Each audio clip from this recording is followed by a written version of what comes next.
सलमान गनी साहब ने भी हमें ज्वाइन कर लिया है। सलमान साहब, आपने प्रोग्राम में पेशगोई की थी कि कुछ बैकडोर राब्ते जो हैं वो चल रहे हैं। हुकूमत का 3 अप्रैल तक इस इजलास को मुलतवी करना ये जाहिर करता है कि वक्त लिया जा रहा है, हो सकता है तब तक मामला तय पा जाएं।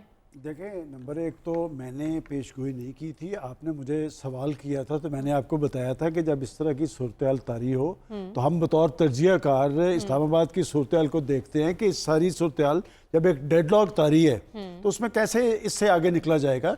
तो बहरहाल इस्लामाबाद के अंदर अगर हुकूमत मौजूद है तो रियासत पाकिस्तान के अदारे भी मौजूद हैं, उन्होंने रियासत के मफादात भी देखने हैं। वो ये नहीं चाहेंगे कि इस्लामाबाद के अंदर कोई ऐसी गैर यकीनी की सूरत हाल तारी हो जिससे पाकिस्तान का इमेज ख़राब हो। देखिए, बात ये एक खालिस्तान आइनी और कानूनी अमल था और पिछले 1 माह से जो पाकिस्तान के अंदर सूरत हाल तारी की गई है इस हवाले से ये कोई अच्छी नहीं है। अच्छा। और अब भी जब हम बात कर रहे हैं कि जी एक डेडलॉक किसी कैफियत है, होना तो ये चाहिए था कि इजलास है और इजलास के हवाले से संजीदगी तारी की जाती है और अच्छा होता कि इसी इजलास में देखें इसका एक प्रोसेस है, उसमें 3 दिन तक बहस होनी है कि आए ना गवर्नमेंट आके ऐवान के अंदर बहस करे। हम चले गए 3 अप्रैल पे और कि जी 3 अप्रैल को जाके गिनती होगी, इससे पहले अपना अपना मौक़िफ़ रखना चाहिए था। हमारी सियासी बदकिस्मती ये है कि हम पार्लियामेंट को वेटेज देने के लिए तैयार ही नहीं है कि जिसको हम कहते हैं कि पाकिस्तान की 22 करोड़ अवाम की नुमाइंदा पार्लियामेंट है, पाकिस्तान को दरपेश कौमी अवामी सियासी मसाइल का हल वहाँ पे होना चाहिए। आखिर क्यों कर वहाँ से हल नहीं निकलता, क्यों कर रियासत के दीगर अदारों की तरफ देखने पे मजबूर होते हैं। मैं समझता हूँ कि हालात जिस नहज पे खड़े हैं, एक बात तो बड़ी वाज़ेह है। देखें, वो जिस खत को बुनियाद बनाकर एक नई सूरत हाल तारी की गई है वो बात अपनी जगह पे मौजूद होगी, लेकिन उस खत के इंकशाफ के बाद क्या हुकूमती इत्तेहादी उनसे टूटे हैं या नहीं, क्या उसका इम्पेक्ट कायम हुआ है या नहीं।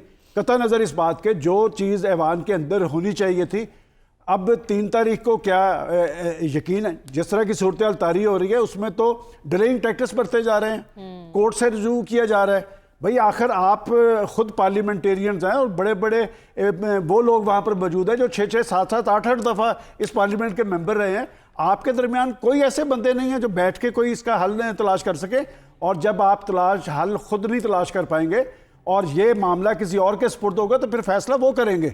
और ये हमारी सियासी तारीख का हिस्सा रहा है कि डेडलॉक तारीख किया जाता है, डेडलॉक के मकासद क्या होते हैं, डेडलॉक तारीख कौन करता है, ये सारी चीज़ें कौम के सामने है, सबको लोग देख रहे हैं, सबका मौक़िफ़ कौम के सामने है।